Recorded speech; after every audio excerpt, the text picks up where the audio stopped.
Sister friends, இன்றைக்கி உங்ககிட்ட share பண்ணணும்னு நினைக்கிறது, எங்கள் சர்ச்சில் வந்து நெக்ஸ்ட் ஜென்ரேஷன் அப்படிங்கிற ஒரு ப்ரேயர், அடுத்த சந்ததிகளுக்கான ஒரு ஜெபத்தை வந்து ஆரம்பிச்சிருக்காங்க. அப்போது முதல் நாள் ஜெபத்தில் வந்து ஜெயராணி மேடம் வந்து கலந்துக்கிட்டாங்க. இந்த பைபிள் கால்ஸ் ஜெயராணி சிஸ்டர் வந்து கலந்துக்கிட்டாங்க.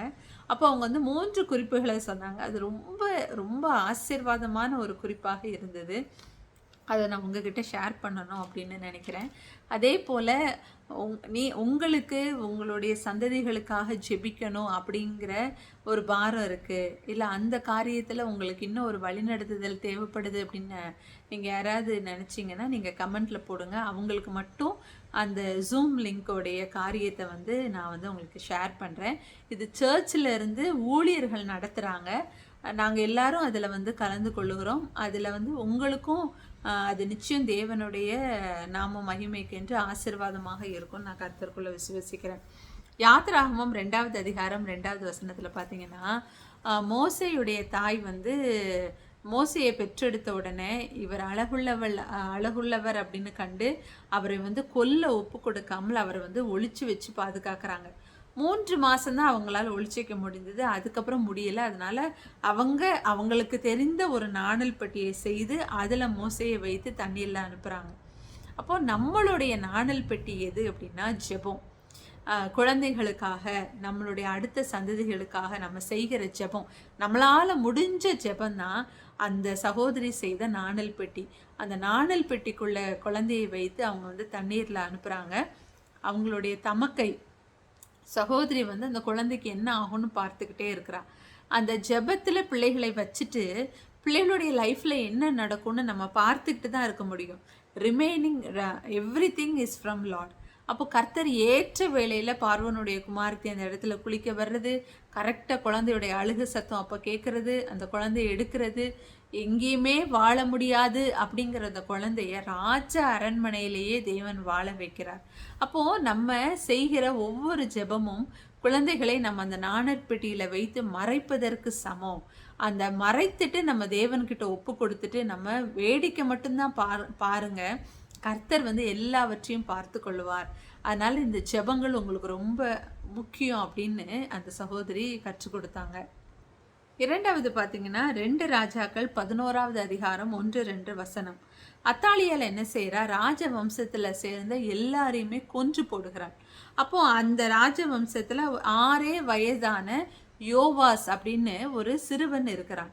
அப்போ ராஜவம்சத்தில் எல்லாரையும் கொன்று போடும்போது அவனுடைய அத்தை யோசபேல் என்ன செய்கிறா, அந்த யோவாஸை தேவனுடைய சமூகத்தில் ஒளித்து வைத்து அவனை வந்து வளர்க்கிறா. அப்போ அத்தாலியால் அப்படிங்கிறது பிசாசினுடைய நோக்கமே என்னன்னா, ராஜ வம்சமாகிய நம்மளை அழிப்பது தான் பிசாசுடைய நோக்கமே. அப்போ அந்த நோக்கத்தை தடை செய்யணும் அப்படின்னா, இந்த ராஜவம்சம் தொடரணும் அப்படின்னா நம் பிள்ளைகளை ஆலயத்தில் வைத்து ஒளித்து வளர்க்க வேண்டும். அப்போ ஆலயங்கிறது என்னது, தேவ சமூகம், ஜெபம், பிள்ளைகளுக்காக நம்ம வடிக்கிற கண்ணீர், இதில் வளர்க்கும் போது அந்த ராஜவம்சம் காக்கப்படும். தொடர்ந்து தேவனுடைய ராஜரீகம் தொடர்ந்து நடக்குவதற்கு நாம் நம் பிள்ளைகளை தேவ சமூகத்தில் வைத்து காக்கணும் அப்படின்னு கற்றுக் கொடுத்தாங்க. 3வது மத்தேயு 2வது அதிகாரம் 16வது வசனம். அப்போ ஏரோது எல்லாரையும் கொலை செய்யணும், 2 வயதுக்குட்பட்ட எல்லாரையும் கொலை செய்யணும் யூதா தேசத்தில் அப்படிங்கிறான். அப்போ தேவனுடைய சந்ததிகள் அழிக்கப்படணும் அப்படிங்கிறதுக்கே சில வல்லமைகள் நிறைய செயல்படுது. தேவனை உண்மையாக ஏற்றுக்கொண்ட, தேவனுக்காக ஊழியம் செய்ய போகிற, தேவனுக்காக திறப்பில் நிற்கிற நிறைய பேரை சங்காரம் பண்ணுவதற்காக நிறைய ஏரோதின் ஸ்பிரிட்டு எழும்பி இருக்கு. எப்படி தாய் தந்தையர் அந்த குழந்தையை தூக்கி கொண்டு ஒவ்வொரு இடமா போய் ஒளியிறாங்களோ, அதே போல் நம் குழந்தையை தேவ சமூகத்தில் வைத்து, ஜெபத்தில் வைத்து, உபவாசத்தில் வைத்து அந்த பிள்ளையை நம்ம காப்பாற்றி கொண்டே இருக்கணும். நம்ம நினைப்போம் ஏரோதை கொலை செய்யணும், அத்தாலியால் கொலை செய்யணும் அப்படின்னு நம்ம நினைப்போம். அவர்கள் எப்போதும் இருப்பார்கள். நாம தான் நம் பிள்ளைகளை என்ன செய்யணும், காப்பாற்றணும். காப்பாற்றுவதற்காக தேவன் கொடுத்ததை தான் இப்படிப்பட்ட ஜெபங்கள் எல்லாம். அதனால் இப்படிப்பட்ட வாலிபர்களுக்காக ஏறெடுக்கிற ஜெபங்களை நீங்கள் மிஸ் பண்ணக்கூடாது அப்படின்னு ரொம்ப நல்லா இருந்தது. அவங்க எடுத்த இந்த 3 ஜெப குறிப்புகளுமே ரொம்ப நல்லா இருந்தது.